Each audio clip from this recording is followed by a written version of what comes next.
I mean, I'm good. I mean, I've seen you all morning, so I kind of. Nice. It's strange, isn't it, when we sit down in the afternoon session to record? It's like, how are you? Are you well? Even though I've been speaking to you for a few hours already, For the but past 3 hours. yeah, it's been good though. Yeah, Again. really, really good. Great episode, last one.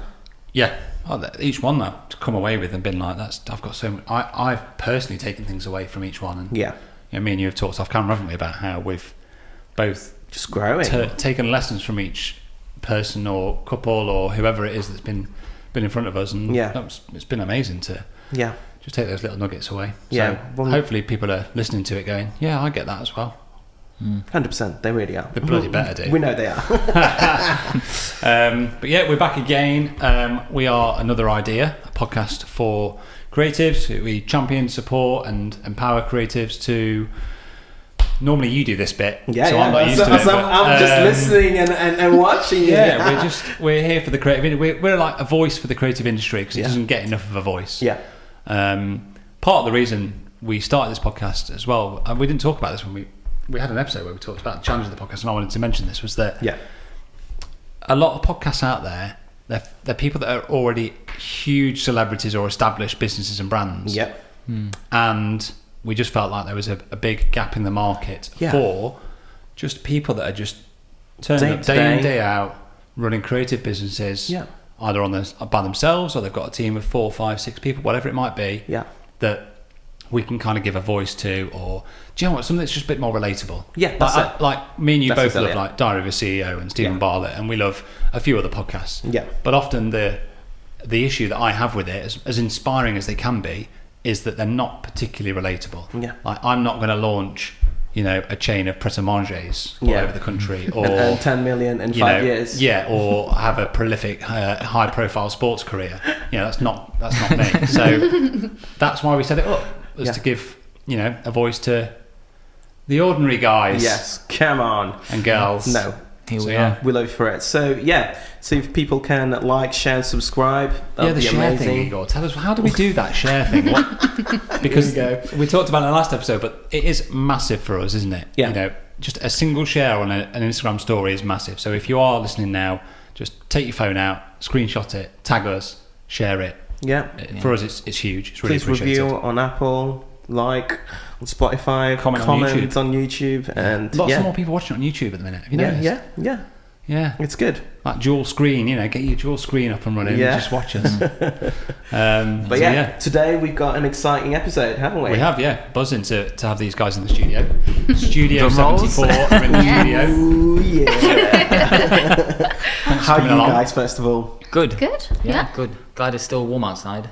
There's dreading that I was going to disappear and go away, but no, it's still here. So we're the opposite. I can't wait for winter now. Yeah. You met Amy before. You and Amy will get on just great. Oh, lovely. There's not many of us out there. No, winter's my favourite. So I'm already worried about trying to heat this place up a little bit in the winter, but we don't need to get into that talk. I think we're all going to have that issue, aren't we? Yeah. Yes, we are. But we love these guys already because they bought us a bottle of wine, Igor. Ooh, I did see it sneakily. I was like, ooh, that appeared. Yeah, that's nice, isn't it? And we got one back. Ta-da. But no, like, you're a photography product studio. Yep. In Derby, you came to see the studio. You came here, didn't you, a few months ago when we opened up the studio? And we just sort of touched base then, and when we asked about if anybody would like to come on and speak, you guys filled out the form. We're like, let's get you in. Yeah, definitely. So thanks for coming down the road. Yeah, giving us your time. 5 minutes. Yeah. Igor, do you like what you see? I do, and I just wanted to... We were going through the feed yesterday, weren't we? And I just wanted to introduce you guys in terms of your names, because people just kind of like Studio 74, but we got here Darius and Rachel. Yeah, Darius. Hold on, Darius. Just hold on. Let's just get that a little bit closer. Oh, sorry. Okay. There you go. Darius with a Z at the end. Yeah. So, but yeah. How come? Is that sort of like Polish, Czech? Polish, bang on, straight in there. Yeah. Although typically when people ask me what's your name, I just say Darius. I don't even mention the Z because it's just. Which annoys me, because I'm like, that's your name. Yeah. That's how you spell your name. Anyway. Yeah. That's another issue. Every time. Annoys me. Here we go. My first question was, who's in charge? Who wears the pants? Who's in charge here? Definitely me. See that face? No, 100%. See that face? Darius. The fact Darius didn't even say anything. Can I not listen? She's the head. I'm the neck. No, I basically did photography at university. That's where we met. So I did photography. I have a degree in photography. I can't do photography in any respect of the genre. The degree was good though, yeah? The degree was great, yeah. Really useful. How does that work? Break that down a little bit. So I did basically, so this was 2012 is when I went to uni. Decided to do commercial photography, which was the wrong decision, but it was basically, you've got to go to uni, what are you going to do? Should have chose marketing, which I ended up doing anyway. But yeah, so then I did the course, did what you had to do to pass the different things, which was very simple units. Like none of it was commercial based. It was all very artsy. Yeah. Even though it was the commercial photography degree that we were doing, not the fine art degree, it was still very artsy. So all you had to do was hit the right things that they wanted, show the right things, and you got to pass. That was it. It's really not useful. Yeah, I think that's the problem with like It's a not degree commercial. like this. It's as much as it's meant to be creative, it's not. You have these like tasks that you need to hit, whereas I feel like with creativity that shouldn't exist. It should be like a free for all. Like you do what you feel like doing, not like you need to hit this benchmark. Yeah, rather than having sort of like a growth element to it. Yeah, I do find it incredible though that universities can take money for this kind of level of education. I just from experience, I've had friends that have studied photography and reached out to me to say, if you ever need a second shooter, I'm like, you'll ask them if they've got a full frame camera, and they don't know what a full frame camera is. Exactly. Yeah. And you're like, this is a basic kind of fundamental of, the one of the key tools that you use in photography, and they don't have that. It's just I find it blows my mind a little bit. Yeah. That world exists in education. It's fascinating for me as well, because obviously we did the same course, but we have very different things that we've done with it. So I went on to be like, well, I don't know what I'm going to do with it. Ended up retraining to do digital marketing because I like imagery, but I don't like taking the images. I like using them in marketing campaigns, ads, all that sort of stuff to reach people, reach different audiences. Whereas you like creating.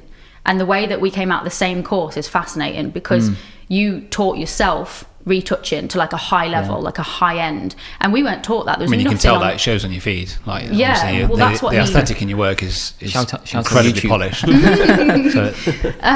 But yeah, so and it's just fascinating that we were taught the same things, but we weren't really, because you taught yourself, I taught myself something different, and we went off in different directions, but from the same course. Fascinating, because they don't teach you anything that you think you need to be practical. Like, so they don't teach you any high-end retouching, which everybody needs to be able to get started in any part of photography. There was a lot of analog photography, which I was kind of surprised with. Commercial work. Yeah, exactly. So everyone has to do year one. You do like whole year. Yeah, pretty much of just shooting on film.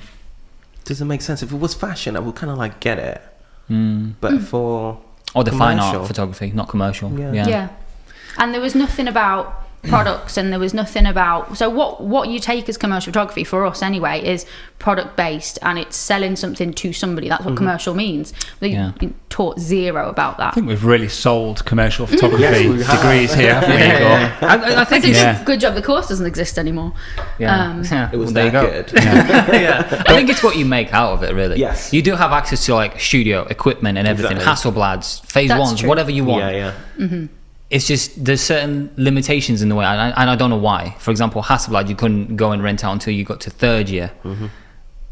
I'm paying $9,000 a year. Yeah. What's going on here? So, but then obviously you do have access to the studio and all the other cameras and stuff. So, as long as you book it in your own time and you have that, the initiative that you want to go and do it, then I think you'd be all right. Yeah, that's exactly what I did at uni. Exactly that. Yeah. Rented out cameras. Shot my first weddings with camera gear from uni. Yeah. And it's good gear as well. Took things from there, really. Yeah. But I think it's what you make of it, exactly. But most people, I'd say like 80% of people, not on our course, if anybody sees this, but don't have that initiative to go out and do your own time and do your own projects, because people just think, I'm just here for uni. Yeah. Whereas... And it's like an artsy course. I feel like a lot of people just turned up because it's easy. Yeah. That's what but anyway, that's... So that's how you sort of like met? How did they kind of like... I'm not bitter about going to uni. Everything's we're over I'm bitter it. about the debt. That's feel like we've got that one off your chest. But you came out of it. You survived. Yeah.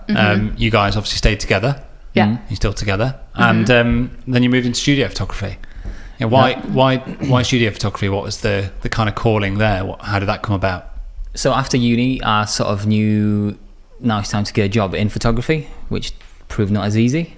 Unless you live in like London or Manchester, I think it'd be a bit easier. But then again, I feel the competition is bigger as well. So, but in the end, I've managed to get a job at Next as a retoucher. Yeah. So I was doing that part-time, along working in bars and stuff. And then eventually I came across this job interview in Derby for a fashion brand. I sort of reached out to them. They liked what I did. They could relate to what... They didn't really have photography department at the time. So that's how I started. I sort of went in as a head of photography, but it was just a fancy title because I was the only person doing it. Obviously being like, 21, 22, I was like... You were like 24. Oh, okay. There you go. 24. Okay. I was like, you know what? I'm a head of photography. Like living the dream, right? Got it made. So that was kind of cool because I got a chance to build a studio from scratch, which was kind of cool. But at the same time, I didn't really know that much about it. So a lot of it was like trial and error, see what I think is going to work. And as I was doing that, it became a full-time job, which was great. It was paying well.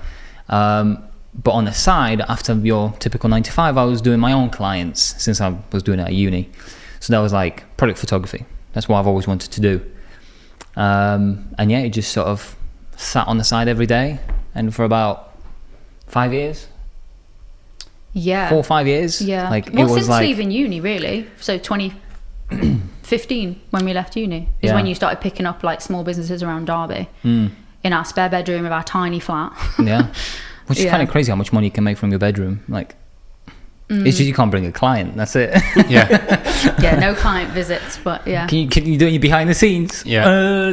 Yeah, no. But yeah, basically, it was having a full-time job, and then, you know, you do your 9 to 5, then you come back, have tea, and then from 9 till midnight, you do your own clients. But why product photography? Because very specific. What sort of like drew you to it? I know you did commercial work in terms of the course and everything else. Yeah. But why product photography? So I've always seen it as like a beautiful lie, almost. I've read that somewhere years ago.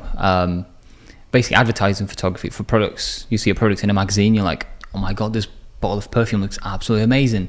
Even though the whole setting's got nothing to do with the bottle, it's very like, It's you know, you like scroll and then it stops isn't you. it? It's eye stopping, yeah. So, yeah, I've always sort of enjoyed the process of building that image. It's not just you turning up and you take a picture. It's like you lock yourself in the studio, you've got these lights, and you sort of build it bit by bit. Yeah. And obviously then retouching comes into play, which I was more familiar with than photography. I was going to say, you did retouching for a lot of people freelance before you did your own photography stuff, which was a lot was beauty based, wasn't it? Yeah, it was a lot of beauty people, really. Wow. And that's where he got into the studio photography, because like I'd obviously have beauty products, I'd have loads of, because I'm into like skincare, I'd have loads of skincare products. He'd just steal some of my like good looking products, and I'd be like, where's this cream gone? He's like, oh, I'm just photographing it, and I'm like, I can't use it for 3 days because he's put it in some setup and it's really complex and layered. And I can't move it, so like this moisturizer that I was using, this is gone for like a week. And then you realised you sort of enjoyed that was the calling. Yeah, pretty much. So that's it. Yeah. It was mainly building the images, like step by step. It sounds like a real process, doesn't it? Yeah. I know there's a lot more that goes into it. You know, when you look at those polished images, and you know, we went on your feed and I looked through your posts and stuff, and the work's incredibly polished. No, it's block by block. You kind of look at it and go, that's not just a product put on a coloured backdrop and then shot. Yeah. You know, there's a lot more that goes into it. Clearly. Yeah. It's nice to hear that, because obviously I just see it from the point of view of doing it. I think it must be. I don't know if this is going to sound right or not. Whether it's a compliment that it looks effortless. Yeah, it really does. Yeah. It really does. I know what you mean. But that's because it's being thought through. I think we see it because we're photographers, and we probably understand a bit more of the technicality that goes into it. But and just to give context for everybody watching and listening, just go to Instagram right now, studio number 74, and just have a look at your guys' work, because it is pretty stunning. Oh, thank you.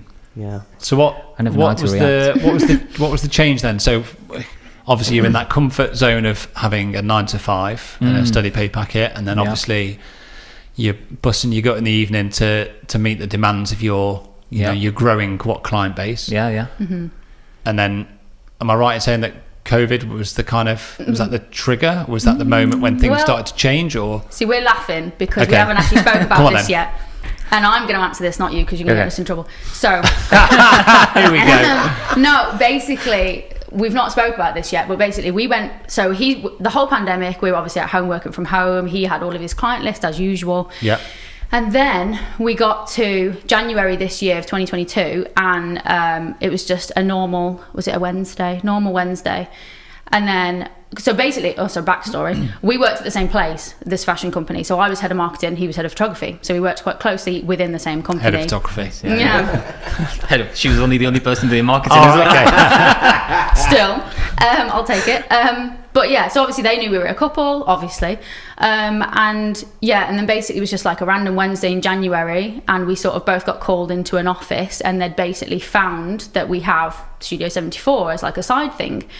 And what we thought was just going to be a conversation of like, what do you like? Is there any clients overlap? Which obviously there isn't, because it's fashion and all that sort of stuff. And it was basically a case of, we're not happy with this. You either stop doing Studio 74 or you go and do it, and you're not working here anymore. That's what happened. On the same day, both of us, 9 to 5, gone on one day in January this year. Made a boo-boo that day. So that's what made us do Studio 74 properly. Well, I mean, you say made a boo, but it's obviously worked out all right. And, you know, everything happens for not everything happens for, you know, it happened for a reason. And I find that incredible that a business would do that. Yeah, I think it's quite petty, isn't it? I think so. I think narrow-minded. I think that's what we said. I think if you were obviously doing fashion photography, then you kind of go, they've got every right to be like that. Yeah. And at the same time, but as long as you were doing your job, right? You're doing your job, and at the same time, there are ways that you could sort of like interlink, and they could use your expertise to kind of like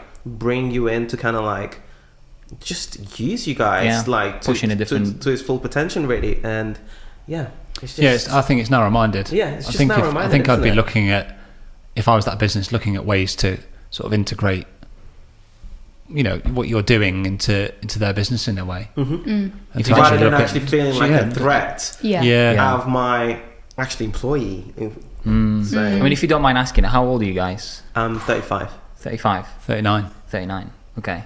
I know, I don't look it. No, it's just... Thanks, Darius. No, you really don't. No, what are you thinking? It's just the person that pulled us to the office, he was in his 60s. And you saying at 39 and 35, being open-minded is even more... Because I had the same mentality. Obviously, I was on the other side, seeing it from a different point of view. I was like, can we make this work? Yeah, I didn't see that. No, it was a different mindset, I think, from us to their side of things. And I think they just reacted sort of angrily of like, why would you do this on the side? All of your ambitions meant to be here type of thing. We did kind of mess it up in a way. Like, we did try to hide it. That was probably the bad thing. I didn't try and hide it. Okay, I tried to hide it. Basically, my idea at the time was, if I separate this from this full-time job, then it's never going to be even on the table. It's never going to be mentioned or anything. We did do that, that's true. And I think they weren't too happy about that it was never even mentioned. So, as a 20-year-old, 20-year-old? You wish you were 28-year-old, going into that office, being told off, I felt like an absolute kid. Yeah. It was not the nicest feeling. Yeah. I imagine there are probably directors in their 30s that would probably still have that. So I think it's more of a mindset thing. Yeah. But I'm sure that the generational kind of thing does play into it, and maybe, I don't know. Yeah. Bringing that idea of mindsets even further, it's we've had it here in the podcast before, where people say that they've been made redundant for whatever reason, really, and we're like, great, now you can focus all on your photography, all on your business, and literally go 100% in. And I constantly have that conversation. Even this week, me and Zai were chatting to a friend, or about a friend, and she told me that he was made redundant, and I was like, great, he can really just go 100% in. And sometimes you need that pressure to really go full in. And well, did you see that story I shared about Jim Carrey the other day about how he was giving obviously he was made a doctor of some sort of university, and gave his talk about how his dad could have been a very good comedian and decided not to. He decided that he needed the security of a professional career. And at the age of, Jim Carrey was 12. At the age of 12, his dad was made redundant from that professional, safe career. And the one takeaway for Jim Carrey was that if you're going to fail at something, you might as well fail at something that you enjoy and you love and you're passionate about. Yeah, you know? Exactly. So that was obviously the push that you guys got. Yeah. And forced your hand.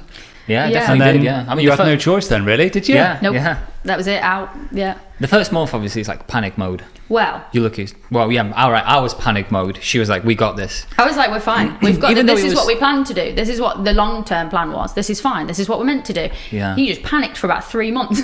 Yeah, I was.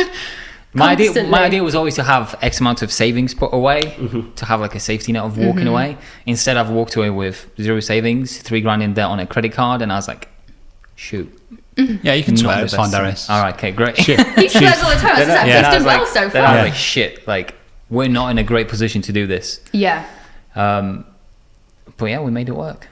There's never a perfect time, 8 is months there? later. No. That's the thing. That's what everybody we spoke to said. Everyone said there's never going to be a right time. If you've got a nice 9 to 5, you're never going to go, oh, I'm going to take the leap this month. Because why would you? Yeah. If you've you got can none? always find an excuse. Exactly. Oh, we'd love a dog, but you know, there's never a good time. Yeah, you can always find an excuse not to get a dog.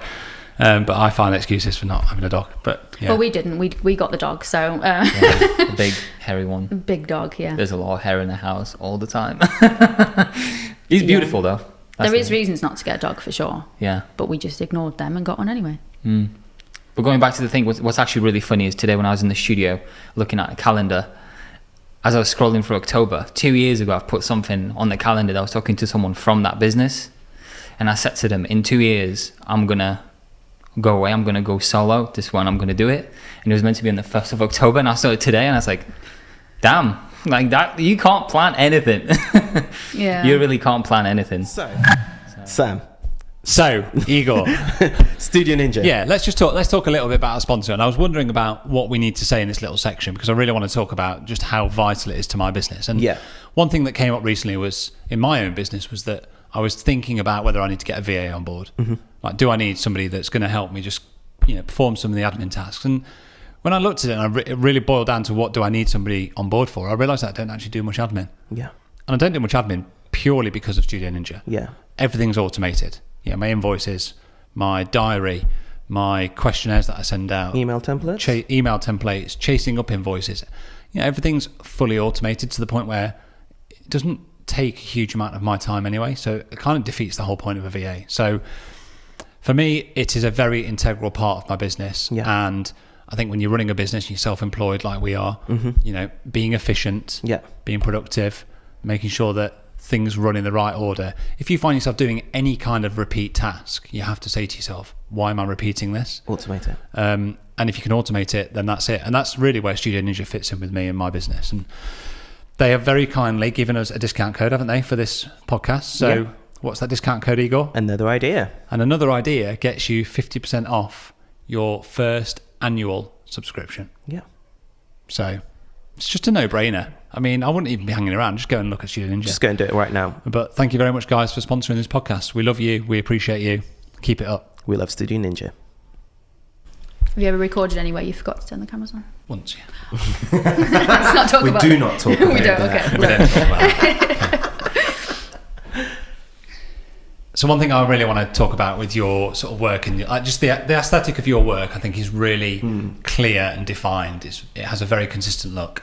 Cool. And the one thing I was really intrigued to know about is how much of that is determined by the client and how much of it is determined by you. How does that relationship work with the client in terms of what you offer and what their expectations are? Yeah, so that's a good question actually. It varies from client to client. Some clients come to us knowing what they want.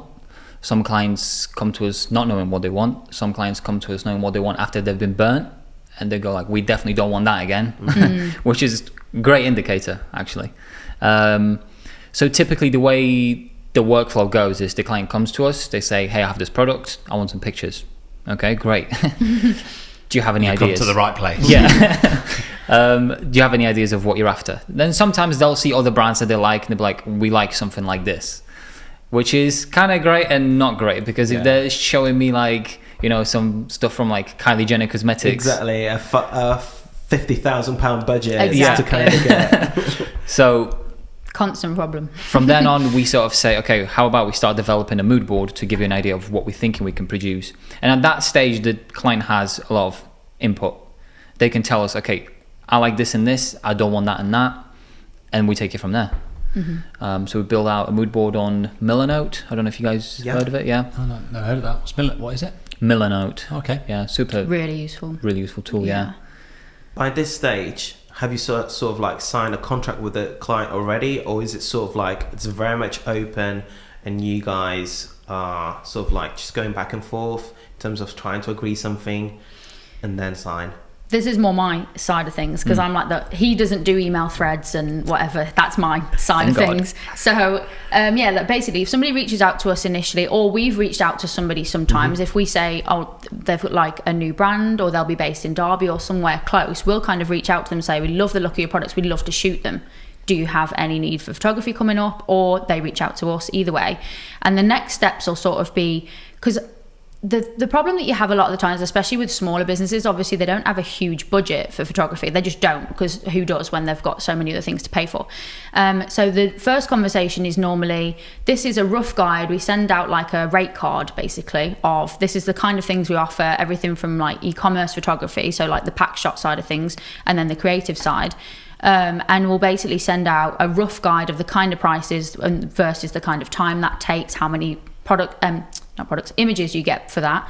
And then once if they're scared off by the price immediately, then obviously the project won't be for us. If it doesn't match up, that's fine. We sort of agree to part ways, or we'll have a conversation in the future when they've got a bigger budget, whatever it might be. And then the next bit will be, if they're okay with the price and okay with the timings and that kind of thing, we'll look at our schedule, because obviously we try and book ourselves up at least a month in advance. And if they've got a release in 2 weeks' time for this product, it's not going to work as well. So if all of that matches up, that's the bit where we sort of start talking about mood boards. So we already know. How often does that happen? Oh, guys, we need some photos. We need them for tomorrow. Every single week. Every single week. And we have some clients that are like, have been a long time client of yours, that will reach out and be like, oh, is there any chance you could make us content for this in 10 days time? And we always make exceptions for people like that, because that's fine. But if it's a new person that says, we've got a 2-product launch in 6 days and we need lots of imagery for the launch and the ads and everything, we need people, we need everything, obviously that's every week it happens, it's just not doable. Because I think people get so wrapped up in like the packaging design, especially when it's a new company, they get involved in the branding and the exciting side of it, and then when it comes to the photography, to actually get professional images done, it's like an afterthought a lot of the time, which is unfortunate, but it happens a lot. So I do think that depends on the brand. Like, for example, 2, 3, maybe even 4 months ago, we were shooting for a company from Florida, which was in scent marketing, and they knew that they want like 2 months in advance. We need some content. What can you do? Blah blah blah. That's true. So Americans again, isn't it? The American market, they just get it more. Yeah. Americans are so much more like switched on to everything, like the mood boards and what they're expecting. They know the brand colours they want, and it's no offense, English business owners, but Americans are so much like easier to work with in a way. Spend as well. But I suppose just go back to because kind of go back to the question I asked there as well. It's like people are obviously finding you know, all over the world, and obviously they're seeing the aesthetic that we've already seen. So obviously I'm just intrigued to kind of know how much people want to move away from that. Like, do you accommodate kind of slightly different briefs, or are you kind of quite clear on the visual identity that you create for your brands? But and I suppose to go back to that, people are coming to you because they want that visual identity, right? Yeah. We've seen that a lot this year with how much we've grown on social media over the last 3 or 4 months. People will see something we've already made for somebody else and be like, I want that with my products. And obviously we're like, we can't do exactly that, because you can't copy paste projects for different clients, because that doesn't work. But at most, I'd say probably 70% of our work is, we've seen you've done this, we want this style too. And the rest of it is... How have you grown on social media? Well... Can we explore that for a bit? Yeah. Is that all right, Igor? Can we explore that? All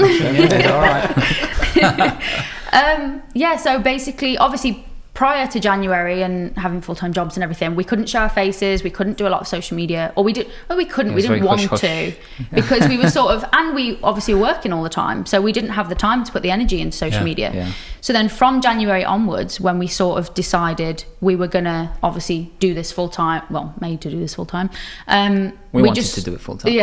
We just sort of dove into it, and we just started talking more about the behind the scenes of things, and because now we've got nice studios, we can show off like how we shoot things, what we do, and we've just sort of gone down the route of, it's not just we show imagery, we show what we do, how we do it, and people like that kind of thing, because you don't get to see often behind the scenes of a studio photographer, because a lot of the times it's hush hush, because it's 3, 4, 5 months in advance when the brands are going to be releasing something, especially when it's larger brands. You don't get to see any of it because they can't show any of it. It's only afterwards, really, and exactly. way afterwards. And then by the time you get to that stage as a photographer, you're like, it's so long ago that you're busy with something else. Exactly. So even though you got all the footage and everything, you're just like, nah. So going on social media was just sort of mainly down to that, is us talking about what we do, how we do it, showing us as people, not just and consistency. the finished images. Like posting, well, I don't know how often you post now. Like 5 days a week, pretty much. Pretty much. Instagram loves it. Reels, all that. Reels has been a massive thing, like for us, and as a business as well, is shifting to video content has been interesting, because a lot more people now want Reels and small clips for TikTok and things like that, rather than probably all your clients beforehand were all just still imagery. Now it has to be video included. That was going to be one of my questions, really, because just the landscape, just the digital landscape at the moment, and I could see that you guys have got quite a lot of photography. Some videos, but most of them tend to be sort of like stop motion. Is that on purpose rather than just video, if that makes sense? I think it's like a middle bridge between photography and videography. Like I'm not fully there and confident doing this like all the way, so stop motion is like photography just stitched together. You know what I mean? As long as the light is consistent, it's easy. But we started doing more and more. We should start sharing it soon, actually. Some video content we've been making. Like I've got a few photographers that I follow myself and always been like looking up to them, and like one of them is Jonathan Knowles. He's like advertising photographer based in London. Shoots for like Heineken, Brewdog, huge brands, big campaigns. Big campaigns. And that's what I've sort of noticed in his work over the years. There's like a even split now. There's photography and videography. Brands want that video content. Obviously this subject's not going away, is it? No, it's here to stay. Feels like it comes up with every guest at the moment, but it's coming up with every guest because of exactly what we talked about. And in some ways, to the audience, it should really, you guys should really hammer it in, really, in some ways, because it keeps us on happening. And like Tom said, either you change and adapt, or people are either burying their head in the sand going, I don't need to, or you're embracing it and going, okay, I'm just going to start bringing a little bit into my marketing activity, because like you said, Rachel, like the impact and the benefit of it can be huge. If you have that one video that reaches, we had a couple of recently in August, we had a couple of static posts that, not viral because I hate that word, but they went sort of a bigger reach than our usual audiences, and that's where we got lots of interest from Florida, Miami. There was lots of brands. I did see that post. Yeah, it's an orange one. Lemons. Lemons. Yeah. It just for some reason was like in 3 days it was like 1,000 likes plus. It was like 30,000 people reach, which is obviously we've only got up to 2,000-ish followers now, which we've only recently built up as well. And it just sort of blew up and went crazy. Whereas Reels tend to do that for a lot of people, but we haven't seen that with Reels. We've seen it with static posts recently. Organically, have just blew up for some unknown reason. It just goes to show, doesn't it? You can't, you can have all the ideas and the concepts and the expectations or something, but you just don't know. Even if you're in it and sort of like being intentional about, I've gone past the idea that I've got to make videos. I'm gonna make videos. You put that first one out. Put a video out.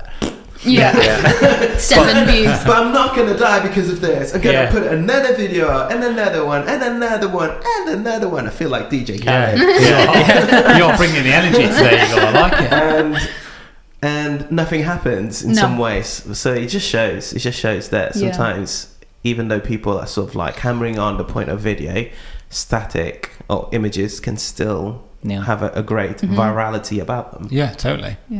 It's all about audience as well, because if you obviously we're a photography studio predominantly. We've only recently included video, so a lot of our little community that we speak to are other photographers, fellow product photographers. So obviously the static posts are going to do better with our natural organic audience because they all appreciate still imagery. So it's fascinating when a static post goes like, does a better reach than we're expecting, and then you post a reel or a video and you think, oh, this is a great video, like you said, and it's 7 views in like 7 hours, and you're like, oh, maybe not. I mean, I don't know about you, but I still find it with our industry and wedding photos, like I can still put posts out now that are just 4 or 5 images as a carousel post, and they can still get 20,000-30,000 reach if it's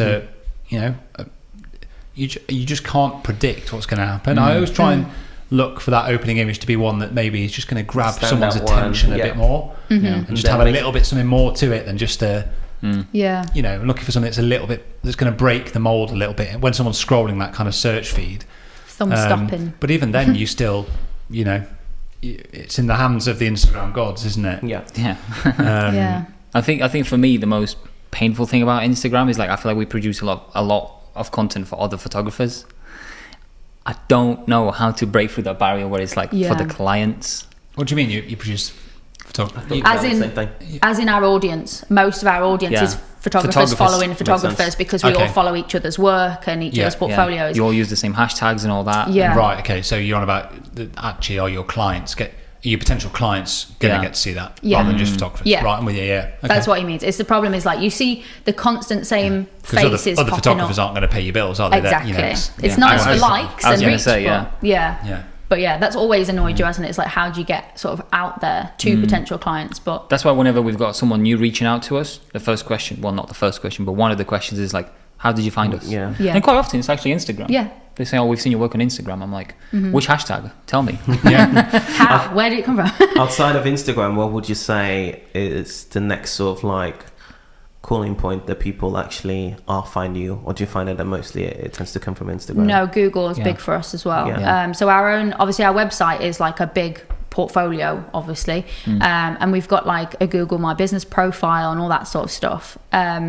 And all the American people, weirdly, the Miami brands, the Florida brands that have reached out to us, they sort of tend to find us from Google.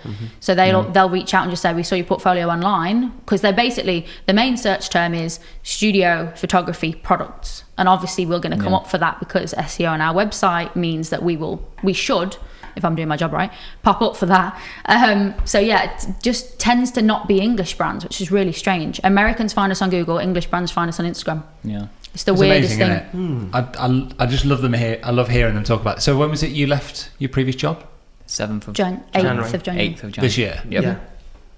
And already in that time, they've got companies in America finding you guys on Google going, can we have these products photographed? And all over the world. Australia is another brand. And they've sent massive boxes. I mean, I'm personally quite glad that previous director found your business and was like, screw you. Because you could potentially still be there, like, How did that happen, by the way? Did someone sort of like, oh, by the way? We don't know. Good question. I think... We don't know. I think... Who do you need to thank?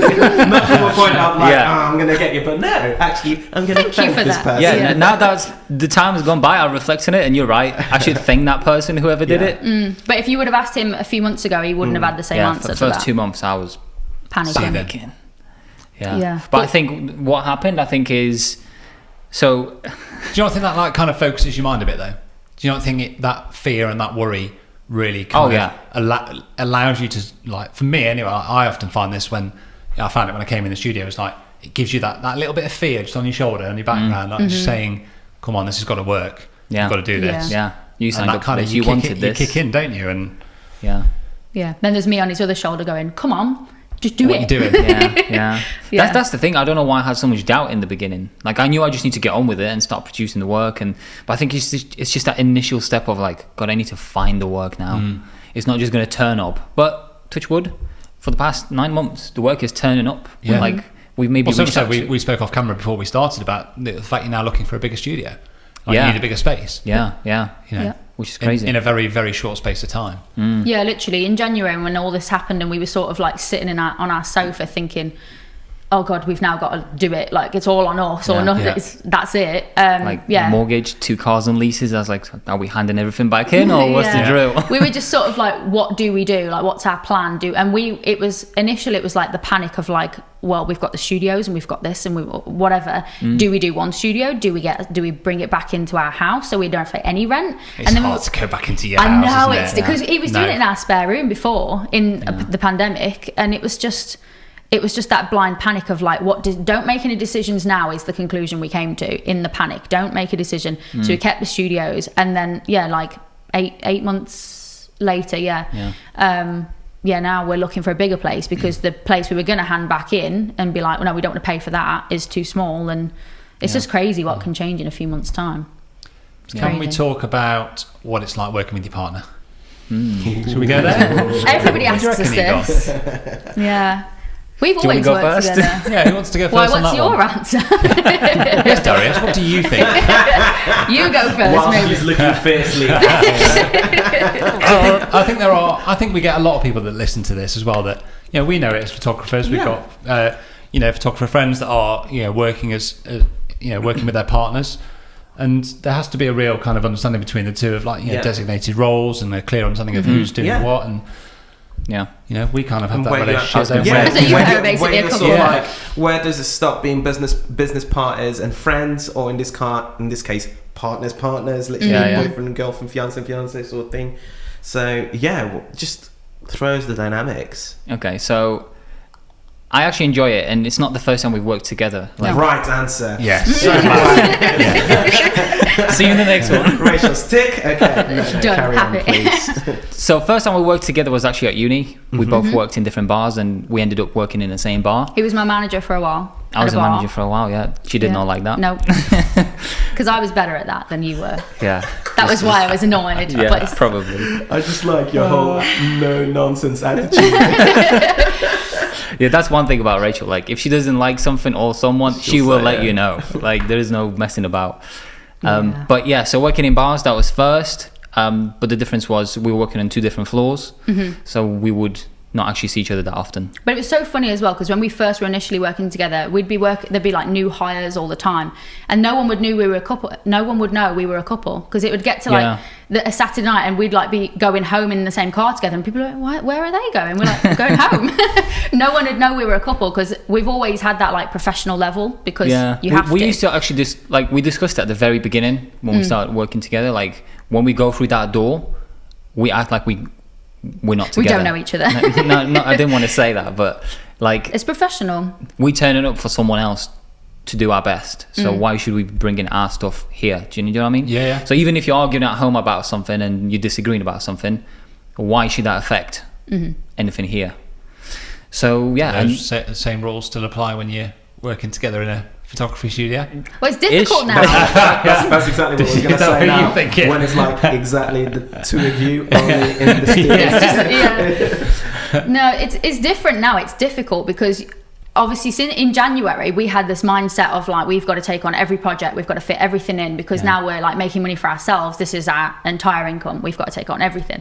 So it was that case of like, it was 24/7. It was like, if we needed to fit something on a Saturday morning, he'd be at the studio shooting, I'd be doing emails, and it was just, when it was 24/7, it was difficult to separate, because we'd constantly be in business mind, where you're not chilling, you're not at home. It was difficult for a few months, because we just didn't have that even time to ourselves. Like, you weren't going to the gym, I wasn't doing anything separate. It was just business, which we found really difficult at first. And no separation. No, it's not healthy, honestly. It'd be like 11:30 on a Saturday night and be like, oh, by the way, have you gone back to this email? Have you done this move? And it just wasn't great. To be fair, in a way, it still is. It's not as much. I'm going to the gym now. Just started, so you can't see anything yet. But ask me again in 6 months. But we've tried to change it in the last few months. I know it's not healthy. I know it is, and I've seen a lot of that on internet. People talk about it a lot now. That like, as much as there is this like hustle culture. There you go. Yeah. It shouldn't exist as much, but I feel like because we're so early into this, I still have my like somewhere in the back of my head like that panic mode. Like, oh my god, like like you feel like you can't say no to anything. Like you have to fit everything in. Or if someone's saying we need this work done, you've got to fit it in because you can't say no. What if they go to somebody else and that's lost revenue? And it's this constant like just hamster wheel of like we've got to fit everything we can in, and then life kind of takes a back seat in the last. Yeah. So you set some boundaries, ish. Yeah. We need to. Yeah. Trying to work less on the weekend. Although to me, Sunday is still kind of like a work day. He basically doesn't know how to chill. He's always had this problem. If there's work to be done, he would rather go and finish the work and do the work than he would sit and watch TV or go out with friends or go and see family. He would rather be working. Off. Yeah, I just don't like that feeling at the back of my head. I've got something waiting there to be done. I do know what you mean, and especially working from home. This is me working from home. It's quite hard for me to sometimes switch off. But over the past 2 years and throughout the pandemic, and it's kind of like taught me that really. It's a lot easier for me to switch off and just enjoy the girls and have a good time. But I guess as well, finding those things that really fill your tank in terms of like socially or whatever outside of work, really, I think those are really, really crucial. So yeah, I can remember seeing one of your stories. I think it was a story, or maybe it was your YouTube video about how you like your best ideas or your conversations around like the business future kind of evolve or start when you're out walking the dog. Yeah, I think it kind of just goes to show like actually that when you need that downtime to just let your mind sort of just breathe a little bit, don't you? And just to focus on business ideas. It is true. Difficult. All of our good business decisions have come from dog walks. Yeah Amazing. So it's the two of you. Yep. But now I'm thinking, is it always the two of you, or do you sort of like tend to bring anyone into the business to do anything as you guys go along? Well, in the future we definitely will, but as it is right now, it's just the two of us. Although we do outsource retouching because sometimes editing is just too much, and especially when it's like pack shots where it's like a simple product on white. I was gonna say spending your time cutting it out with a pen tool every single time takes ages. Especially your when time? There's like you mean my time? True. I pass on to Rachel. It's my hours, but no, because this is the problem that you have at the moment though, because obviously we're so new. We're only 8 months into doing it full time. We don't almost want to give it to anybody else. He wants to do every aspect of it, the lighting, sourcing the props, the actual photography, the retouch. Darius he wants to do it. Freak. He has to do it himself, and I think it's because we're so new. That's why. So is that fear still there that you had in the first few months? No, not so much. I think that's because the bank account is growing. So as I know there's a bigger safety net. Yeah, I have my days when absolute lies. Okay. Lies. I will get home. It'll be Tuesday at 3 p.m. I'll been out somewhere. I'll get home and I come in and he's got this weird look on his face. I'm like, what's wrong? What's happened? I'm thinking like something's happened to someone. And I look at him and I'll be like, what's happened? And he's like, oh, I'm just panicking about this. And I'm like, again? that's the point it's got to, because I never understood where the panic for him came from, because he's the talented one. He's the one that creates, he knows he can create this I hate when people say talented in photography. I'm not talented. I learned all this. It's a skill then. Well, it's a massive skill. The skilled one, okay, fine. But yeah, he has this like skill. There's a lot of people that don't learn it. Yeah. There's a lot of people that don't want to, but they just don't have the drive to go and do it. True. You've done it. Yeah, but it's just he has these panic moments, and I just I've never understood where the panic comes from for you. I do feel like there's less of it now. Should we all look at Darius and go, Darius, where does the panic Darius, how did you feel? Open up, Darius. I feel like I'm like a therapy session or something. Maybe we should move the podcast from this setting to the sofa. The sofa, yeah. Have him lie down. And, yeah. Another idea, green sofa. But I found it actually really surprising the fact that you said sort of like outsource retouching, because like off the bat it is your strength. Literally you go through your Instagram feed and it's like, come on, you guys are good and really, really good at this. And then for you to outsource it, I find that like really commendable to you. Like kudos to you, and keep doing it, because yes, you're earning your time back and it's a strength, but I guess as long as you keep that standard, that's it. Exactly. We had to vet about, we basically put a thing out on LinkedIn, on our Instagram, to say any freelance touchers, reach out to us. We're looking for someone for creative and for e-commerce, because it's very different retouching skills. It's a very different set of people do pack shots versus do creative, and we were looking for like a mix of either someone that can do both, someone that we know does both, or one for each side of it. And then there's basically a few photographers that you followed for a long time, went to the University of Derby a few years ahead of us, that use a lot of retouchers, because one of them's based in Bristol. Yep. Ed Fury is based in Bristol, and he uses a lot of retouchers, and there was a few people that said we work with Ed, and we were like, well, we know you're good, obviously, because we've seen the level of work they make. And it's just a case of like, for you mainly, is like giving up that control to somebody. But he knows then he gets a day or 2 days back to then plan a mood board for the next project or something for this that he can do instead. And I think I'm aware that in order to scale this business, I can't do everything myself. Like, I know it and I hate it, but I know that, you know, the end goal is going to be take people on and give that work away. And I feel like if you get someone earlier on, you get to build that relationship, especially with the retoucher. To me personally, getting the right person to edit is important, because I want them to do it my way or even better way. Like, by no means I'm not like the world's best retoucher or anything. I know my way around Photoshop, but you know, finding that person that fits into your business, into your style, that's a difficult bit. But I know in order to scale it, we need to give it away. It's hard, isn't it, to let it go? Yeah.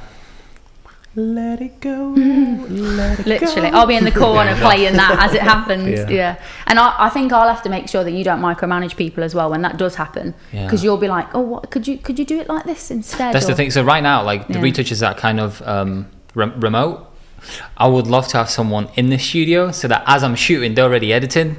And I can just come into the other studio and be like, all right, can you just tweak this? Or I'd shot this for this element. Can you put that together? Because trying to put that in an email, it's not the easiest thing ever. You're thinking as you go on the shoot, but to actually do it afterwards and everything else, it's a bit harder, really. So it's a bigger studio and an apprentice next on the agenda. An apprentice or like a really hungry student. Someone who wants it. I remember when I went to uni, out of the class of 30, maybe there was 5 of us that actually cared about what they want to do, and you knew that these people are going to walk away and do something with this, which is what happened. Literally. So finding that student, I think, to sort of, you know, mold them into your own way. That's all you want, isn't it? That's all you really want from somebody. I know me and Igor were talking about, I've got Courtney starting on next Tuesday, an apprentice, 17-year-old, somebody I know through a woman who works in the marketing department for a food company that I worked for, and she came in here within 2 minutes. I could tell that she was just really passionate and wanting to learn, and keen, wants to be a photographer. Great, got it. That's all I need. Perfect. Because that's the one thing you can't. No, you can't. You can teach all the stuff, but if somebody hasn't got that drive and that desire to go, no, I really want to be here, really want to do that. Especially in a small business, like you can't have people, you know, taking a free ride. The business just isn't big enough. I said to Rachel, like, that first person that we're going to hire, they have no idea how important they're going to be to this whole thing. Like that's the terrifying bit. I feel like finding the right person and relying on them that much that, you know, this small business, like they're now like a corner of it. It's also an exciting challenge, I think. Yeah, it really is. Oh no, of course. You know, see it from this perspective as well, the fact that you're going to grow together, and that's the exciting bit, really. You actually will grow together. Whoever you hire, they will get your visual language, your style, and your way of working, really. And that's the exciting bit, really. I think we just need to get to that point, because I think so we started this full time in January. I think we'll get to next January where we'll have been doing it a year. We'll be a year in, and we can see the ebbs and flows of where the most businesses, where we have quiet months, where we have quiet areas. I find it amazing that only been not even a year. It's mental, isn't it? I don't know how we kind of missed that. In all of our notes and research. Well, it's because he's been going for since 2015 as a freelance person. It's very different to doing it full time as So we're only 8 months in at the moment. Which is actually crazy, because I feel like I've been doing it for about 15 years. But I know. I said to Rachel the other day, like, whoever invented the calendar of 7 days a week did not have their own business. There's just not enough time in the week sometimes. But like, going back to the hiring aspect, like, I've been there and I know what it's like, and I don't want to be that micromanaging dick. Like, But the closer I am to it, the more I know how that can happen. Yeah. Because you're so precious about this like little business. Like, oh my God, it's my baby. We're trying to grow it. We're trying to make it into something. And you get someone who comes along, you think, oh my God, they're going to like take off all this work from us.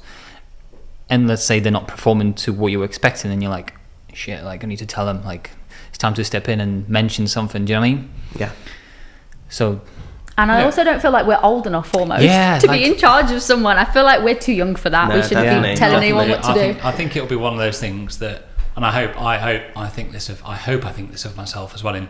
In sort of 4 or 5 months' time, you get to the stage where you're like, thank God I did it. Thank God I took that person on. Yeah. You know, I think of it already in the studio. I can't imagine not being in the studio, but I had the worry, I had the fear. Yeah.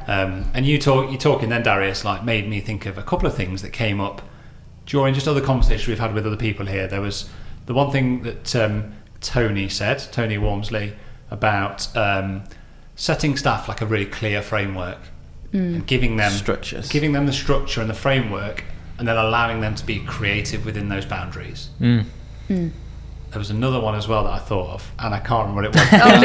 No, it was Ben Block Knives talking about exactly what you're going to say. I think you touched on like retaining them and them taking work away. Yeah. But actually giving them a slice of the pie a little bit and allowing them to know that as they grow and the business grows, that they'll be rewarded for it. Yeah, true, yeah. Yeah. You know? That's the beauty of a small business, I guess, is you can offer that extra edge of like, you are like a key person here, and they feel that they'll have more, I don't know, just more about them, that they're sort of like, more I'm say. Part of important. the fam, really. Yeah, and especially in like a creative industry, I feel like it's my kind of job to make sure that they enjoy it. Do you know what I mean? Yeah. Because like, you don't want to be on that other side where you're doing your 9 to 5 and it becomes like this dread. Yeah, like, and you hate going to work. And you think, this is not what I was expecting from it. Thanks. Yeah.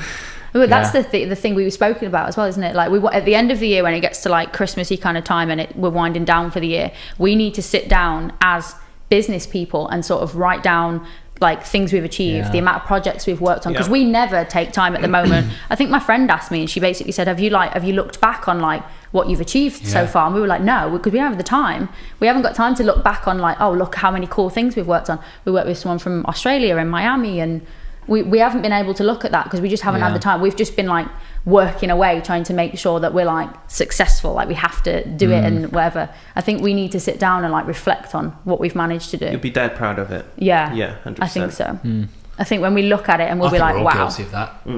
I think we're all guilty of just getting on with the next day, the next week, and the next Definitely. project, and not stopping to look and go, oh, actually, It'll be look at where we've come from. So easy to forget certain things. They're like, oh yeah, I did that. Yeah. Well, we talked about it with having the audience here the week. It just felt like we just did it, and it was all right. It was like, okay, we've done that, great, next thing. But actually, we're like, let's really think about this. We've just had 10 people here for 2 recordings on a live shoot day, and you're like, actually, no, that was a really a cool really thing. big deal. It was a turning point there. Especially prior to that happening, you probably were stressing the hell out about it. I mean, oh my God, we're gonna have physical people sitting there watching. It's okay. It's hold your hand. And then the day after, you're like, I'm your Rachel. Yeah. Everyone needs a Rachel. So I mean, it sounds like you're really busy. Like you've got loads on.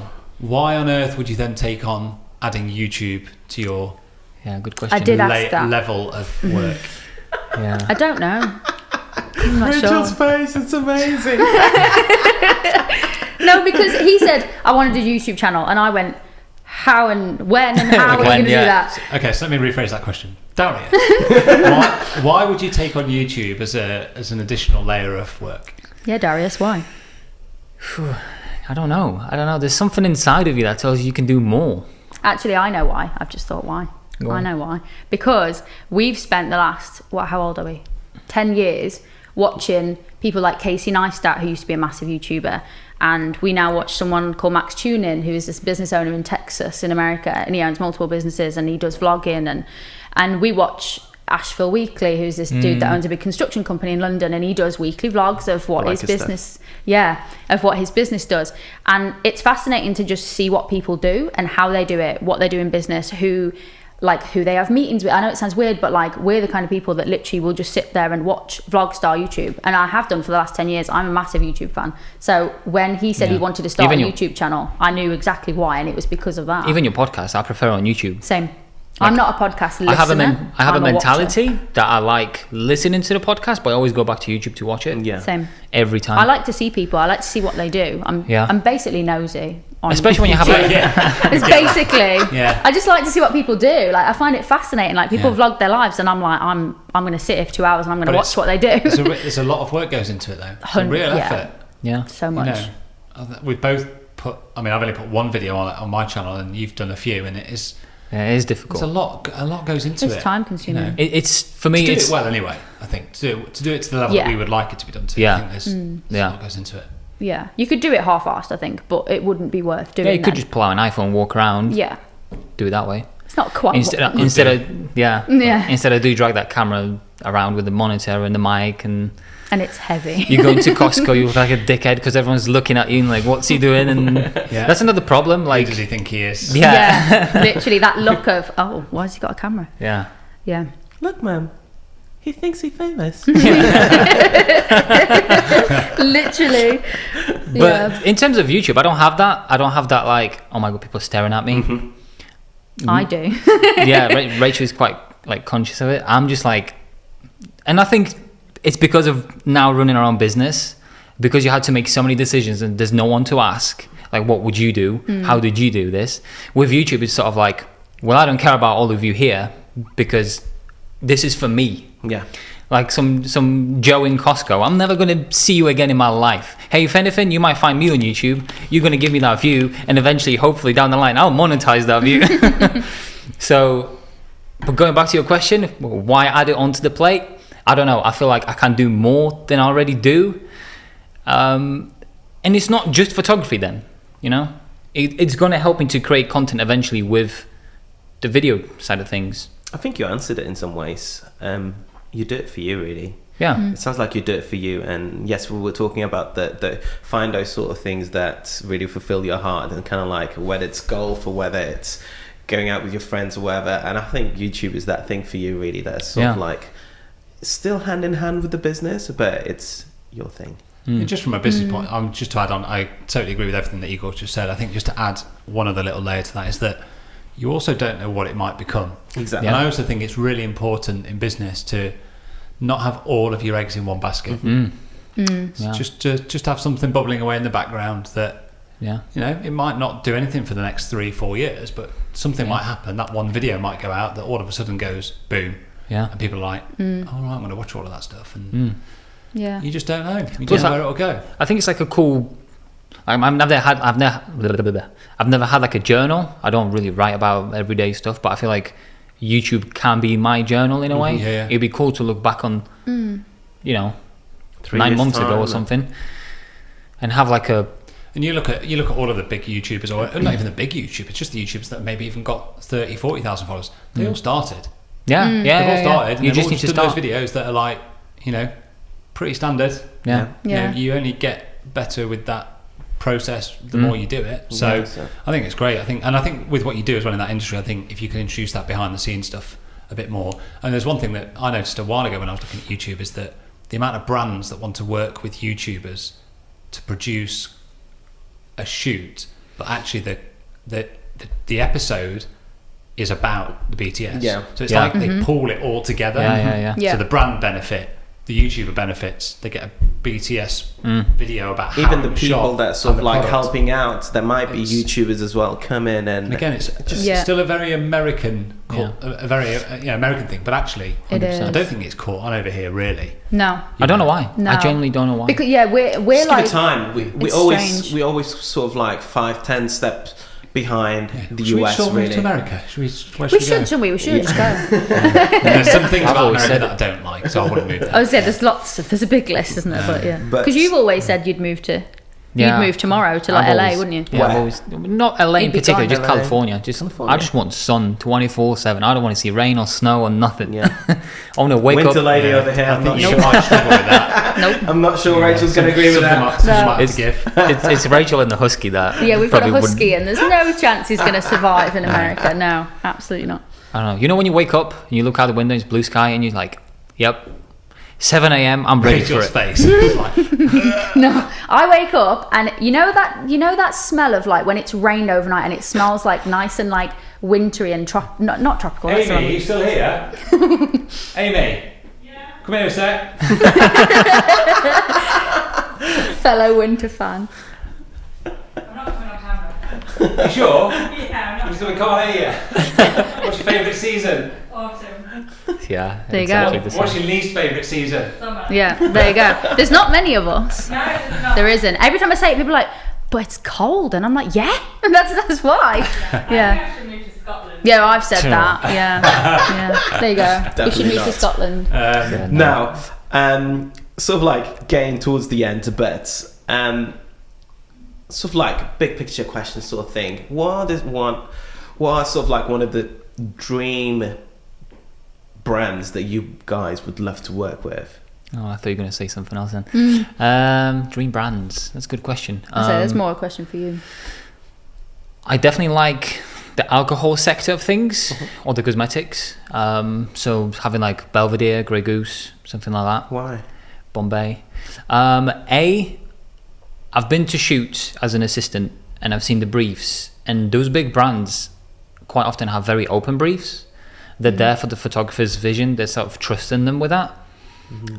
So for example, like a few years ago when I was still at uni, I went to London to assist for a Ford shoot, and I thought it was the dog's bollocks when I went there. I was like, I'm gonna love this. I'm gonna know everything and all that. I didn't know shit.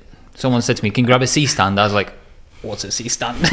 He rang me after, it was a 4-day shoot, and he was staying there, and he rang me on the first day and just sort of went, I don't know anything. Yeah. I don't know what anything is. It was like someone asked me for a cable. I have no idea what it does. I handed them this thing.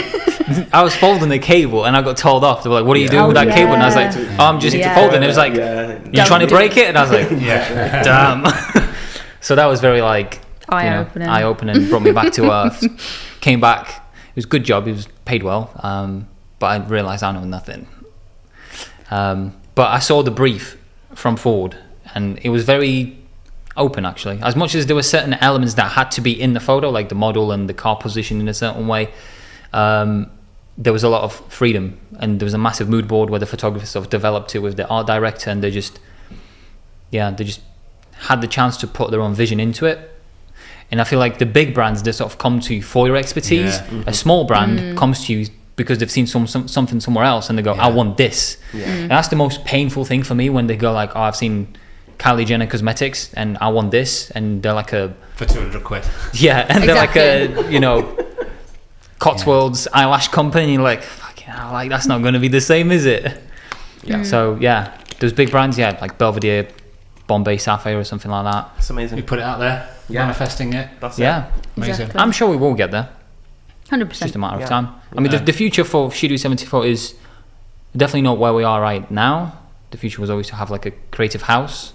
So I've always wanted to have like a 3D designer, illustrator, graphic designer, videographer, photographer, and all that, so that a company can come to us and we can cover from A to Z. Yeah, cover the spectrum. Yeah. Yeah. We need a much bigger studio for that. A bigger studio. And you need some more staff. Studio Ninja, Igor. Here we go. Yeah, I'm off again. But I just wanted to talk about one more thing, because I think, and I'm not here to criticise one of our sponsors, but I think they're missing a trick. Ooh, shots fired. Tell us what so you're thinking. It claims to be designed by photographers for photographers, which it is. It is designed by photographers for photographers. So I'm not arguing that. But it's not just for photographers. That's it. So much I just more. think it's for anybody that's in a service-based industry. This piece of software is invaluable. I've had friends that are MUAs, hairstylists, florists, stylists. You name it. I've had them all reach out, and I've given them sort of guidance and setting them up, that have gone on to use Studio Ninja and like, this is invaluable for our business. Yeah. So if Studio Ninja are listening and watching this back, might want to think about who you're targeting it to, because actually I think they're missing a trick. I think there's a whole market out there that, you don't just need to be a photographer or a videographer in the wedding industry. If you are a service-based industry and you've got clients or couples, whoever they may be, and you need to book people in, you need to send them automated emails, invoices, the system and the software is there for anybody to use in whichever business they're operating in. Yeah, get Studio Ninja. There you go. So what's the discount code, Igor? You should know it by now because I've told you a few times. Let me see. I wonder what it could be. I'm guessing. I'm joking. It's another idea. It's that simple. So if you go to Studio Ninja, type in that at the checkout, and you'll get 50% off for the whole year, and you'll get the first month free. You get the first month free, and then another idea gets 50% off their first annual subscription. There we go. There you go. Sorted. Go get it. Am I going on you? Where should I start? Do you want me to go? Yeah. Well, unless you've got something to think of. No, it's just the last question. The one. Yeah, no, I'm just wondering how I go into it. Take your time. Okay, so you won't have heard this because you may have listened to the first one that dropped actually the other week about. We want to ask this question to all of our guests going forward because we think it's just nice to really get an understanding of everyone's viewpoint on something that I think draws a lot of creatives together, which is their experience of school and that, you know, those teenage years that form a lot of us, and how kind of school for a lot of creatives is a mixed, mixed experience. Yeah, very much so. I don't think many creatives particularly feel like they were molded. They were like school was for them. Yeah. So I suppose this is why I wanted to ask this question, and that is that if you could go back to being, 14-year-olds Rachel and Darius, what would your advice be to yourselves? Interesting. Yours is going to be very different because you grew up very differently, but mine would kind of be, because what I wish I'd done at that age, I was the classic kid that kind of did okay in all subjects. Like blanket was because I was good at remembering facts, and when it came to exams I could write down what I'd literally read the day before. But that doesn't necessarily mean you're good at anything, it just means I can remember information. So I was the classic kid that it was like good at everything but wasn't really interested in one thing in particular. So it's one I saw, I think, on one of your other episodes that you did, I can't remember who it was with, I think they said the same, where they were like blanket okay across everything but they didn't pick a particular lane. That was exactly what I did. I was just good at exams so I could pass things, but I didn't really pick any particular interest. And then fast forward to when I was like, what age are you in A-levels? 16, A-levels. You had to obviously narrow down what you were doing. I had such a hard time doing that. So if I could go back, I would say sort of either do things in your own time to figure out what you want to do in like workplace, what do you want to do in the future, because that was the main thing I struggled with. So if I could go back, I would say figure it out, basically find something. Yeah, because I had a passion about nothing. I was just interested in not one thing in particular, so I just didn't have anything that was like I'm going to do this. And I hated it because I was surrounded by people that were, there was one, like my best friend at school was like, I'm going to be an accountant, and he's an accountant. And then the other one was like, I'm going to be an artist, and she paints for a living. And then there's another one that was like, I don't know what I want to do. And I was like, I'm the same as you. But then they got to A-levels, decided they were going to be a nurse, and went through that, and I was just standing there going, oh god, I'm the last one, I don't know what I'm going to do. Yeah. And I wasn't like bad at anything, that was the thing, so there wasn't anything that I could like rule out because I was terrible at. I was just sort of blanket okay. There's this kind of like societal pressure that you need to decide what you're going to do at that age. At 16, and I'm like, well, I don't know. It's 30-year-olds that don't know what they want to do with their lives. Yeah. No, imagine at 16. Yeah. Well, it took me till 25 to decide I'm going to go. I've gone to uni, didn't want to do that, but even though I did a uni degree in it, I'm going to retrain, I'm going to go and do an apprenticeship. So I did an apprenticeship at the age of 25. I was the oldest one in the class, and I went and did that for digital marketing and decided that's what I'm going to do, and now I'm doing this. So it's all over the place. Yeah. But yours is going to be a very different answer for you at 14. First, learn English quicker if you can. We moved here when I was 13, so it would have been super useful if I really could speak English, but that wasn't the case. So I feel like I almost wasted like 2 to 3 years just trying to learn English and the new culture. It's a skill. It's a massive skill. Yeah. Don't see it as I'm exactly the same as you. Exactly the same. And it took me a good amount of years really to master. You're still struggling, aren't you? Yeah, I'm still struggling. I'm still there. I feel it. Do you speak Polish? Do you speak Polish with your family or? Yes, when I go home, with my parents, Although that's like once or twice a month, maybe. Still blows my mind. I'll be sitting there and he'll listen to me say something in English. He'll answer his mom in Polish, and then he'll return something back to me, and I'm just there sitting like, how is your brain not like frying? Yeah. Mind blowing. But I would say the main thing that I would have done differently is talk to people more, meet more people. They don't buy it. Well, they can do, but just be a bit more open to people. Like I've never seen myself as like an introvert or anything, but there's always that like, oh, I don't know them. Do you know what I mean? Like there's always that like element. I don't know what to call it. It's like maybe shyness, I guess. But I feel like you can get rid of a lot of that shy feeling to more people you talk to. Mm-hmm.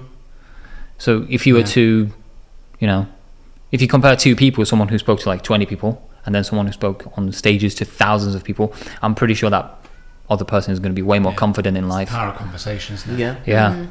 Yeah, and the best way to do it is like anything, just practice it, just more and more. Go out and do it. Yeah, I mean, I try to do it more now. Even when we went to Florida not long ago, I was standing in the queue. To me, our American accent is like mind blowing. I'm fascinated by it.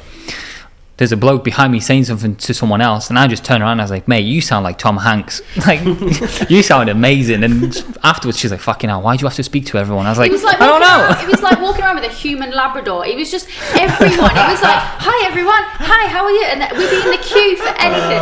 And it was just because he wanted to do everyone, because you've never been to America before. No. It was everyone's accents. And you ended up having a 45-minute conversation with a 65-year-old IT technician from Texas. And I was just like, we're in the queue somewhere. So. Yeah, so you might as well. Was it the Star Wars? We were at Disneyland. I think it was the Star Wars queue. It was like 2 hours. Yeah. So he's like a human Labrador now. That's a great answer, though. Yeah, I really like that. No one said that one before about just talk to more people. Yeah. I suppose your childhood is very different. It's kind of like seeking out that information, isn't it? And those experiences. Yeah. Even right now, talking to you guys, you're older than us. You're so far ahead of us in terms of your careers and stuff. It's like, I'm trying to be like a sponge when you take as much as you can. Do you know what I mean? Well, it's the same for us as well. Yeah, it really I don't think it changes. No, that's another thing. I don't think a lot of people talk about that. Yeah, it really doesn't. Constantly, I've heard it from like constantly figuring things out. We've had people message us. We had people here the other week for the audience, and one person in particular, I can remember saying to me, she was like, "You just look like you've got everything figured out. Like everything's like so professional." I'm like, yeah.